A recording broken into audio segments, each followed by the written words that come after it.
Hi everyone, it's Melissa Phillips here, and today we are going to create this fun heart wreath.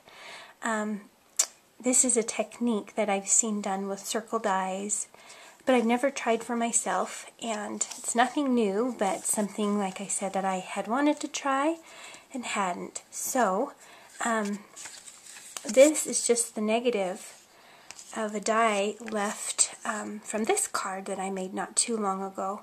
It's the center from the stitched layers hearts. And so I like to save those because I love hearts and I can always seem to find a use for them. So that is the heart that I used for my masking on this card.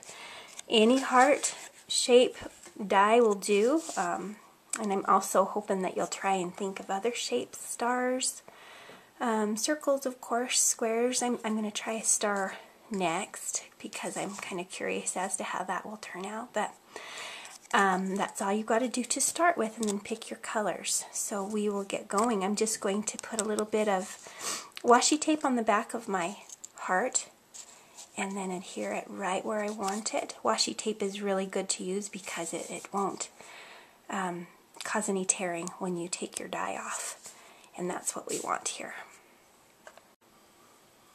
Okay, so my heart's stuck down, and now I'm just going to start stamping, and I've used the Mini Blooms stamp set. My goodness, there's so many different floral sets that'll work from Paper Tray, so you'll just have to decide which one you want to experiment with first. And I'm using Hibiscus Burst on this first bunch of flowers. And I'm just going to mix in quite a few different pinks and even some purples. Let's see, let's try some berry sorbet for this next little flower. I like Mini Blooms because of the size of the flowers. I didn't want anything too large, but I don't think you can go wrong with this fun technique. I just think you're going to love it. I like this kind of medium shape heart, medium sized heart, just because of the compact little opening that it left. It wasn't too large, but I was able to make it nice and compact and still leave space for a sentiment in the center. Let's see, let's do Lovely Lady next. And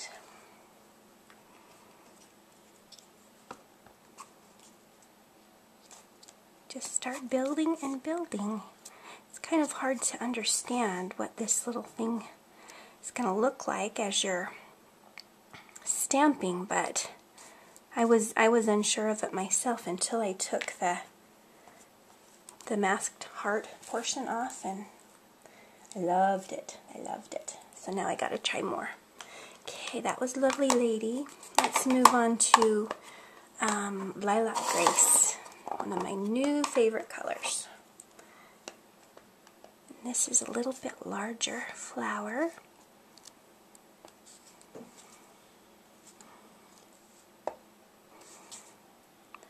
So you've kind of got a good little mix there. And got a little spot I need to fill in with a different shape here. So why don't we let's use this larger one. What color have I not used? I think I've used just about everything. Let's use some Sweet Blush for that one. Yeah, that's perfect.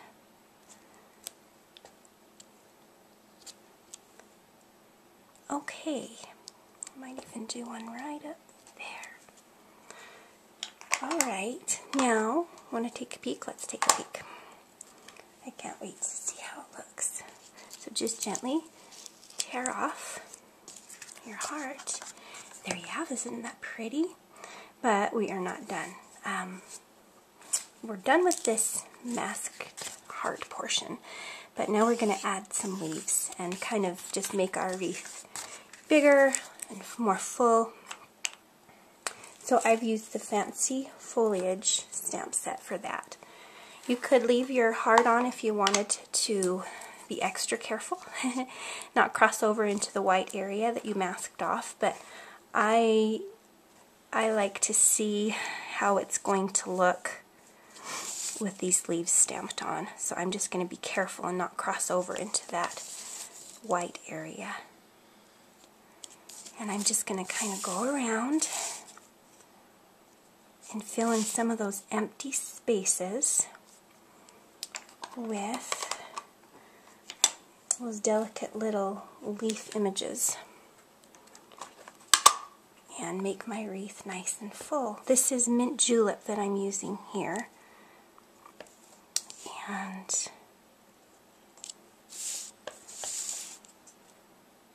just build and build. So of course you can make it as full as you want, as sparse as you want. Let's see.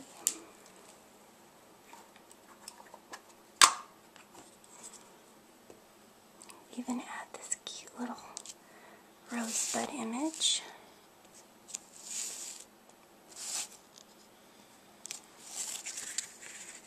I like it. Every one of these turns out so different.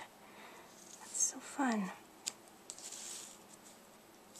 And I'm one that should always leave well enough alone, but I keep going. So I'm just going to alternate back and forth, filling in my wreath. Love this time of year for stamping with hearts and X's and O's and all my favorite shades of pinks. And so I had to make a heart card for you today. One more that goes the opposite direction. And there. What do you think? I think we're looking good. Yeah, I'm going to do another one right here. Okay. Let's see, there's a tiny little berry image in Fancy Foliage that I like too. I'm going to use that. Just create some little solid dots, more movement, of course.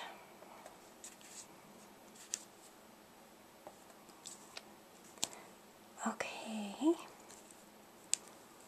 And then I need hearts. I need little tiny hearts. The new To Have and To Hold stamp set has a tiny heart in it that I'm going to use for this next step. And I'm just going to stamp this little bitty heart, kind of like it's a bloom coming out of some of these flowers, some of these leaves. And that gives it even more movement. Make sure it expands your heart, your wreath a little bit. Okay. Better end with one. I don't want them too close. Right there. I need another one. Okay. So that was simple enough, wasn't it? What a simple technique, but what cute, cute results. So all that's left now is to add our word die across the front, and I've chosen the love from Inspired Love. I like how these word dies just stand right out, the die cuts. That's exactly what I needed for this little card. Needs to be bold but not take away from the delicate little wreath. And then, you could leave it like that. I always like to add one more sentiment though, and so I'm going to use the Keep It Simple, Sending Hugs, and choose one to go right there across the center. I'll probably mix up my font a little bit. I use this lovely cursive here, but let's try something new for this next card. I stamped my sentiment, Sending Hugs, in Hibiscus first. It's kind of fun to see the difference in the feel of the card just by changing the font a little bit. And then on this card I used Lovely Lady White Basics, but I have a scrap of some chicken scratch gingham that I'm just going to put across here. Heather in the forum was talking about scraps, or paper scraps, and if we save them or not, and my goodness, I'm a huge paper scrap saver. I don't save the itty bitty tiny ones, but I do like to save my scraps, just in case I need a little touch of color. Okay, so just near the bottom, but not all the way. And I had gone ahead earlier and rounded my corners. I love rounded corners. And I've used Lilac Grace cardstock base. This is 4 inches across and 5 1/4 inches down. No, 5 1/2 inches down. And I'm just going to adhere that in place. I've got to trim my top just a little bit. And then we will embellish with some sequins, but my top extends over just a titch. So I'm going to mark that with my pencil and trim that off. Okay, for the finishing touch, just some sequins if you choose. You could leave it as is, or you could add glitter to some of your flowers. I like sequins, and I like glitter. Who am I trying to kid, huh? Okay, so I'm going to grab a few pink sequins here. And always kind of tricky knowing where to place those little babies, isn't it? I kind of like to use the rule of thirds and create a visual triangle. I don't know that I've ever put an even number of sequins on my cards. I'll have to go back and see, but the rule of thirds just is a little bit more visually appealing to the eye. It kind of creates movement, places for your eyes to go. So you can see my triangle here, can't you?